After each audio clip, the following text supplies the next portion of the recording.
Assalamualaikum warahmatullahi wabarakatuh. Ketemu lagi kita di manajemen strategi. Hari ini kita akan bahas mengenai model manajemen strategi. Baik adik-adik sekalian, bahwasannya manajemen strategi ini adalah yang merupakan proses penempatan, tujuan organisasi, pengembangan kebijakan, dan perencanaan untuk mencapai sasaran, serta mengalokasikan sumber daya untuk menerapkan kebijakan dan merencanakan pencapaian tujuan organisasi. Ya, manajemen strategi ini mengkombinasikan tentang aktivitas dari berbagai bagian fungsional suatu bisnis untuk mencapai tujuan organisasi. Ya, manajemen strategi juga itu merupakan aktivitas manajemen tertinggi yang biasanya itu disusun oleh para CEO tim eksekutif organisasi Jadi manajemen strategi itu dia memberikan arahan yang menyeluruh untuk perusahaan dan terkait erat dengan bidang perilaku organisasi, seperti apa sih organisasi ini yang harus dijalankan. Nah, di sini manajemen strategi saat ini kita akan memberikan fondasi dasar atau pedoman untuk pengambilan keputusan dalam organisasi. Ya, ini merupakan proses yang sangat berkesinambungan secara terus-menerus. Karena dalam lingkungan dunia pekerjaan yang mengalami perubahan seperti adanya perubahan globalisasi, contohnya masyarakat, perkembangan teknologi, itu sangat memberikan dampak bagi perkembangan suatu negara maupun suatu perusahaan ataupun bisnis Di sini juga pesannya kontrol masyarakat terhadap pelaksanaan kegiatan pemerintahan maupun perusahaan, sehingga pemerintah maupun pemimpin perusahaan itu tidak dapat membuat kebijakan yang mengabaikan kepentingan masyarakat. Karena itu dalam menjalankan kegiatan perlu adanya keselarasan antara kompetisi yang dimiliki perusahaan maupun pemerintah dengan lingkungan yang ada di luar organisasi perusahaan. Jadi saling saling keterkaitan antara satu dengan antara internal dan eksternal. Kita tahu bahwasannya pengertian strategi, pengertian manajemen strategi di sini merupakan suatu proses atau rangkaian kegiatan pengambilan keputusan yang bersifat mendasar dan menyeluruh disertai penetapan cara pelaksanaannya yang dibuat oleh pimpinan dan diimplementasikan oleh seluruh jajaran di dalam suatu organisasi untuk mencapai tujuan perusahaan. Perusahaannya di sini juga manajemen strategi itu dia mengkombinasikan aktivitas dari berbagai bagian fungsional suatu bisnis untuk mencapai tujuan organisasi. Menurut Nawawi pada tahun 2007, di mana manajemen strategi adalah perencanaan berskala besar, disebut perencanaan strategi yang berorientasi pada jangkauan masa depan yang jauh atau disebut dengan visi, dan ditetapkan sebagai keputusan pimpinan tertinggi atau keputusan yang bersifat mendasar secara prinsipil agar memungkinkan organisasi berinteraksi secara efektif atau disebut dengan misi. Apa misinya dalam usaha menghasilkan sesuatu. Sesuatu di sini adalah suatu perencanaan operasional untuk menghasilkan barang atau jasa serta pelayanan seperti apa yang berkualitas dengan diarahkan pada optimalisasi pencapaian tujuan atau disebut dengan tujuan strategi. Menurut menurut Thomas L. Whelan dan Jeffrey Hanger, manajemen strategi adalah serangkaian daripada keputusan manajerial dan kegiatan-kegiatan yang menentukan keberhasilan perusahaan dalam jangka panjang. Kegiatan tersebut terdiri dari perumusan perencanaan strategi, pelaksanaan, implementasi, dan evaluasi. Dari pengertian yang cukup luas yang disampaikan oleh Whelan tadi menunjukkan bahwa manajemen strategi itu merupakan suatu sistem yang sebagai satu kesatuan memiliki berbagai komponen yang saling berhubungan dan saling mempengaruhi. ya, dan bergerak serentak ya, bersama-sama ya, antara satu dengan yang lain ke arah yang sama pula.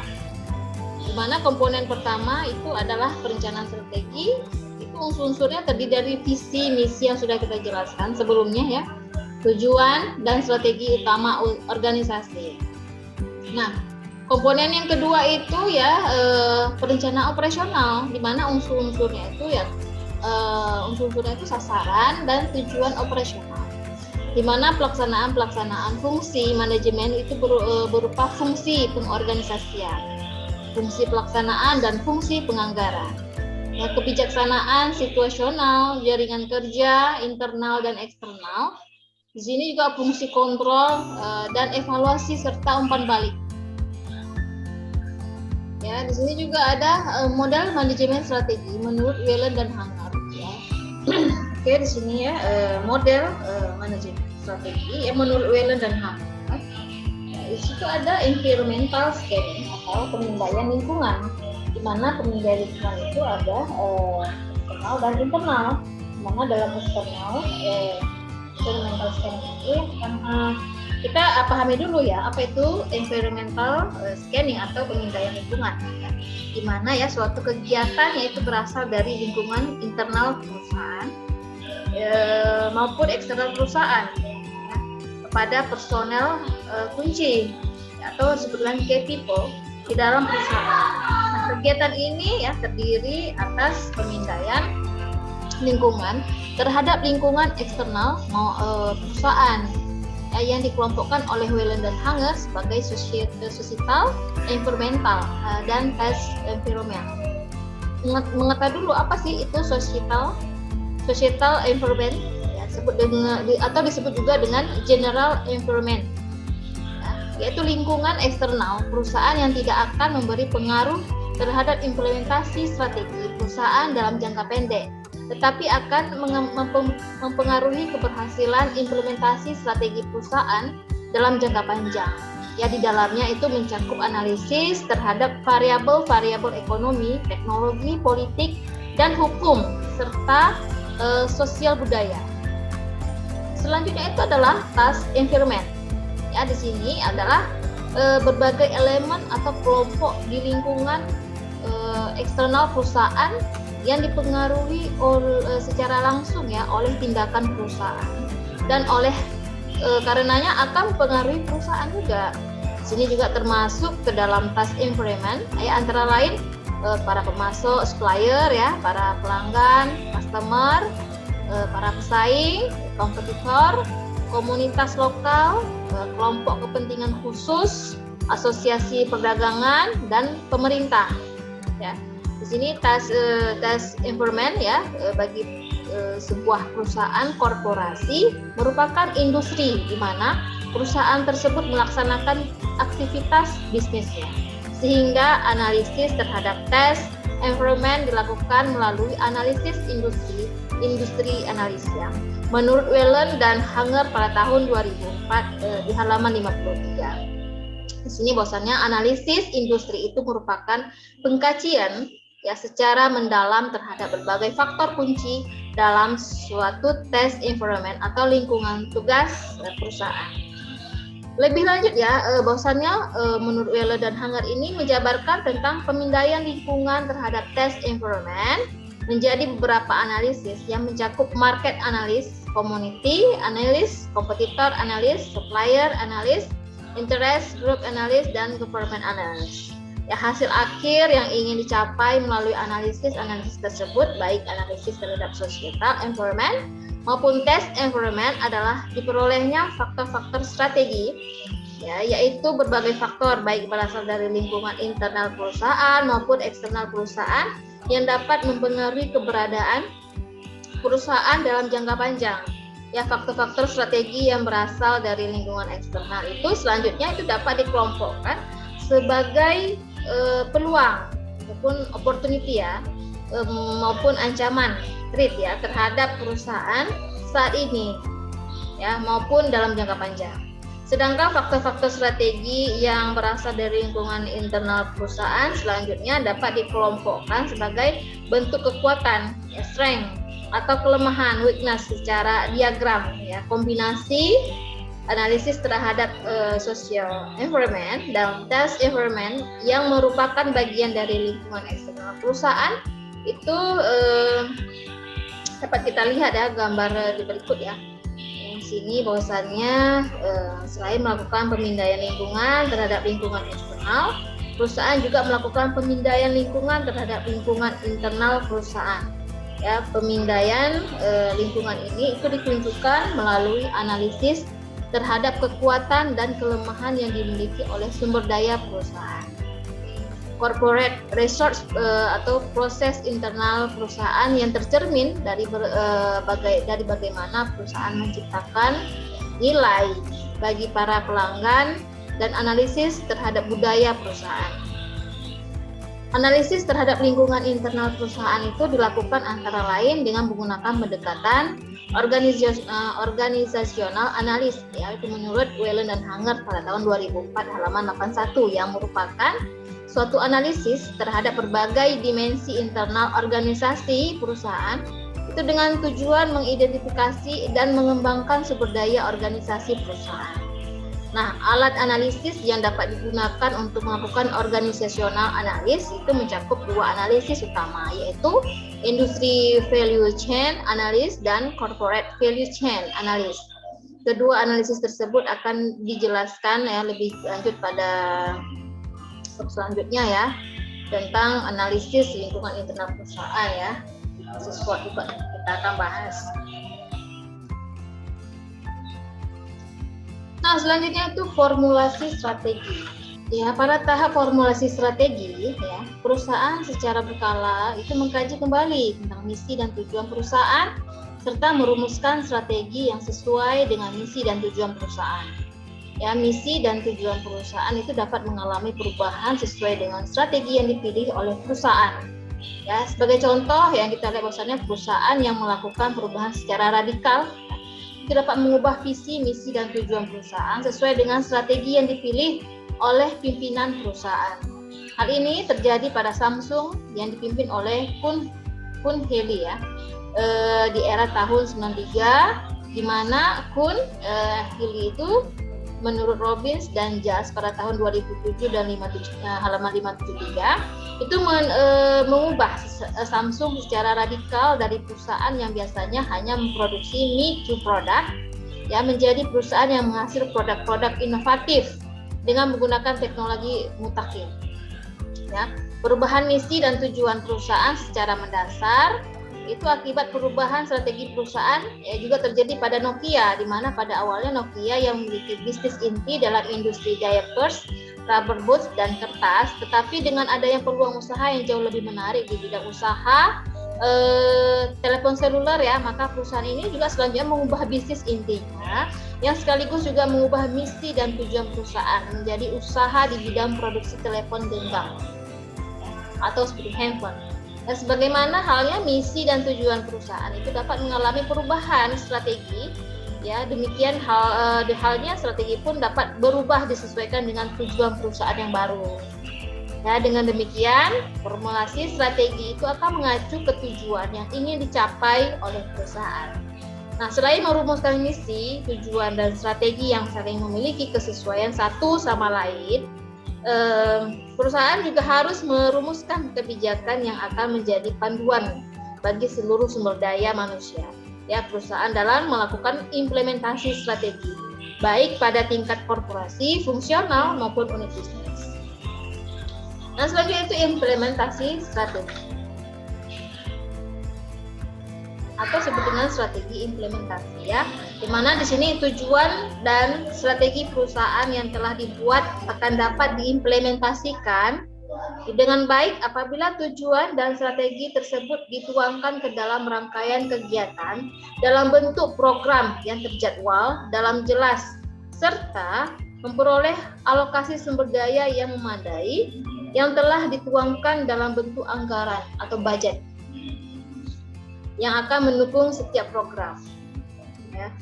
Ya, program-program yang dibuat oleh perusahaan selanjutnya harus didukung dengan prosedur yang menjelaskan secara rinci bagaimana suatu kegiatan atau pekerjaan itu harus dilakukan. Ya, proses yang akan menjelaskan berbagai aktivitas yang harus dilakukan untuk menyelesaikan suatu program itu. Selain itu, perusahaan juga harus mengembangkan struktur organisasi yang akan memudahkan implementasi strategi yang telah dipilih perusahaan. Nah, selanjutnya itu evaluasi dan pengendalian.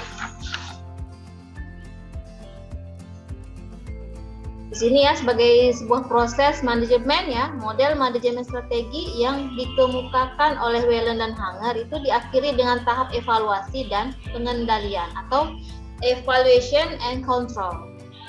Ya, pada tahap evaluasi, perusahaan itu akan membandingkan kinerja aktual ya, performance yang dicapai perusahaan dengan standar kinerja.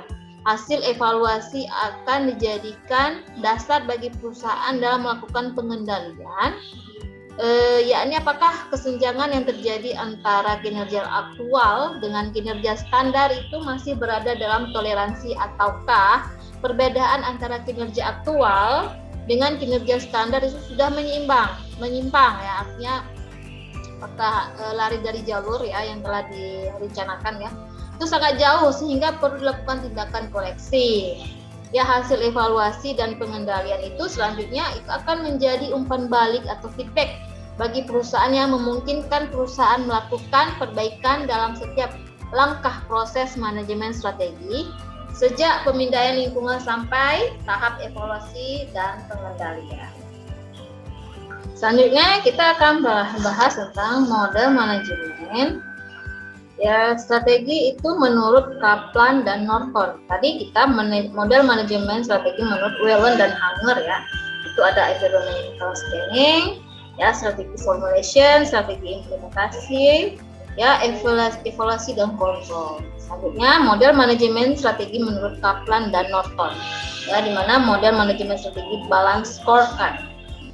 Nah, salah satu ya tema yang sentral yang diajukan oleh Kaplan dan Norton pada tahun 1996 dalam model manajemen strategi yang mereka beri nama balance scorecard ya, scorecard, yaitu bagaimana perusahaan itu dapat mengembangkan strategi yang bisa diukur sumbangannya terhadap pencapaian tujuan melalui suatu hubungan sebab akibat ya. Ya, Kaplan dan Norton ini juga berpendapat bila perusahaan itu tidak bisa mengukur strategi yang dibuat, maka perusahaan itu tidak bisa mengelola strategi tersebut. Atau menurut kata-kata Kaplan dan Norton itu, if you cannot measure it, you cannot manage it. Ya. Hal ini juga berarti bila strategi yang dikembangkan perusahaan itu bisa diukur, maka secara otomatis perusahaan pun kemungkinan besar akan dapat mengelola dengan baik strategi yang dibuat tersebut ya. Pengukuran tujuan maupun strategi yang dibuat perusahaan itu tidak hanya mencakup aspek finansial saja ya, tapi menurut Kaplan dan Norton ini pengukuran tujuan maupun strategi itu yang hanya melihat sisi finansial saja memang memiliki kegunaan yang sangat besar bagi perusahaan-perusahaan yang menjalankan bisnis di era tahun 70-an ya. Tetapi ukuran tunggal ini sudah tidak memadai lagi saat ini, setidaknya ya, karena dua alasan. Yang pertama, ukuran finansial hanya menceritakan sesuatu yang telah dilalui perusahaan. Ya, hal ini sebagai konsekuensi logis karena ukuran finansial menggunakan data-data keuangan historis. Dalam kaitan ini ya, si Norton dan Kaplan itu menyatakan bahwasanya ukuran finansial itu menceritakan kejadian di masa lalu, cerita yang memadai bagi perusahaan di era industri di mana pada masa itu kemampuan investasi dalam jangka panjang serta hubungan pelanggan bukan merupakan hal yang penting dalam meraih keberhasilan. Tetapi ukuran finansial tersebut tidak memadai untuk menjadi pemandu dan alat evaluasi bagi perjalanan perusahaan-perusahaan di era informasi di mana mereka harus menciptakan nilai di masa yang akan datang melalui investasi di bidang pelanggan, termasuk karyawan, proses, teknologi, dan inovasi. Nah, menurut Kaplan dan Norton ini juga menyebutkan besaran ukuran finansial yang merupakan output kinerja perusahaan yang merupakan output kinerja perusahaan sebagai indikator yang sudah terjadi di masa di mana ya indikator yang sudah terjadi, di mana indikator-indikator tersebut itu sangat dibutuhkan untuk melihat kinerja perusahaan saat ini. Ya, di samping lag indikator, perusahaan pun memerlukan lead indikator dalam bentuk berbagai performance drivers, ya seperti inovasi, pengembangan keterampilan karyawan, dan lain-lain, yang akan menentukan keberadaan perusahaan di masa yang akan datang. Kedua, pada era informasi dan persaingan yang kompetitif, perusahaan itu tidak bisa hanya mengandalkan aset berwujud yang dimiliki perusahaan, melainkan juga harus memberikan perhatian kepada aset tak berwujud seperti merek perusahaan yang kuat, hubungan baik dengan pelanggan, serta karyawan yang memiliki pengetahuan dan inovasi, di mana faktor yang disebut terakhir itu sangat berguna dalam proses perusahaan untuk belajar dan tumbuh di masa yang akan datang.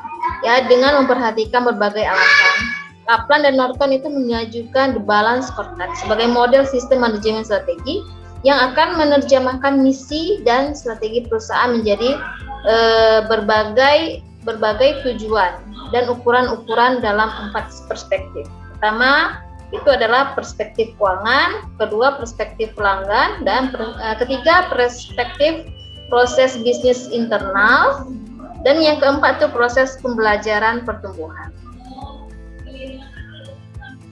Di sini perspektif keuangan ya adalah pengukuran kinerja keuangan perusahaan itu akan memberikan gambaran apakah implementasi strategi maupun pencapaian tujuan memberikan kontribusi terhadap perbaikan kondisi keuangan perusahaan dibandingkan dengan kondisi keuangan sebelumnya. Dan yang kedua itu perspektif pelanggan ya. Dalam kaitannya ya bahwasanya beberapa ukuran hasil yang ditetapkan untuk mengukur kinerja unit bisnis yang bersangkutan, antara lain itu adalah kepuasan pelanggan, retensi pelanggan, dan produk perusahaan. Ya, kemampuan meraih pelanggan baru serta besaran pangsa pasar untuk mencapai segmen besar pasaran ya. Ini adalah perspektif proses bisnis internal.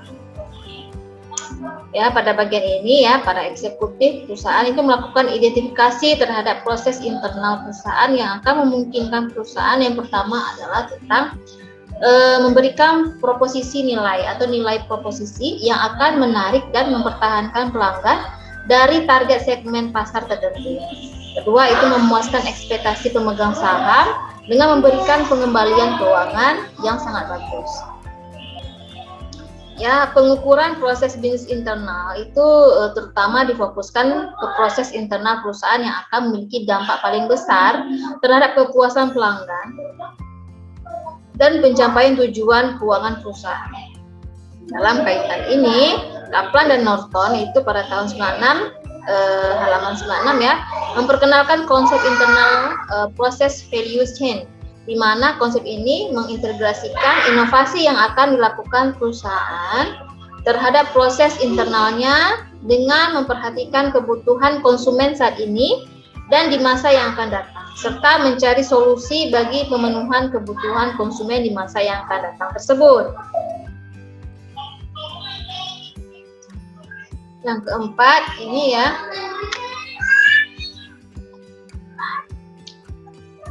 perspektif pembelajaran dan pertumbuhan. Ya, di sini perspektif keempat dalam model BSC ya adalah pertumbuhan dan pembelajaran, learning and growth. Ya.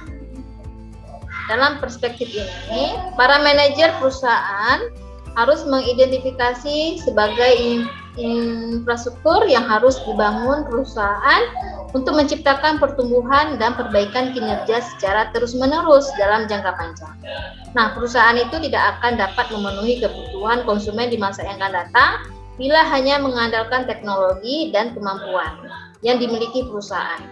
Ya, kemampuan organisasi untuk melakukan pembelajaran dan tumbuh yang berasal dari 3 sumber, yaitu pertama, kemampuan karyawannya seperti apa. Kedua, itu kemampuan sistem informasinya. Yang ketiga, proses organisasi yang akan memungkinkan karyawan memiliki motivasi dan inisiatif dalam bekerja. Jadi kita melihat misalnya banyak karyawan bagus, tapi mereka tidak memiliki inisiatif dalam pengembangan kerjanya ya, tidak ada dorongan dalam dirinya dalam bagaimana agar pekerjaan itu dapat diselesaikan dengan baik, gitu ya.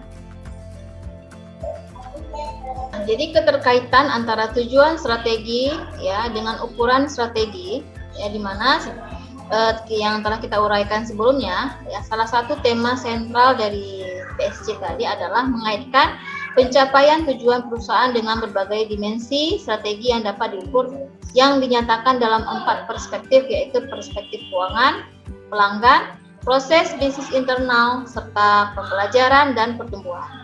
Ya, untuk mengaitkan strategi dengan pencapaian tujuan yang akan dicapai sehingga keterkaitan tersebut itu diukur melalui Kaplan dan Norton. Maaf ya, jadi untuk mengaitkan strategi dengan pencapaian tujuan yang hendak dicapai sehingga keterkaitan tersebut bisa diukur. Menurut Kaplan dan Norton pada tahun 96 halaman 30, ia mengemukakan dua kondisi yang akan memungkinkan keterkaitan itu terjadi. Ya, di sini kondisi-kondisi tersebut ya yang disebut dengan cause and effect relationship dan performance drivers. Itu mencakup lag indication, lag indikator dan lead indikator. Nah, di sini hubungan sebab akibat. Ya, di sini hubungan sebab akibat yang menurut Kaplan dan Norton itu memandang strategi sebagai sekumpulan hipotesis mengenai hubungan sebab akibat. Itu disebut dengan cause effect relationship. Ya, dari berbagai faktor strategi.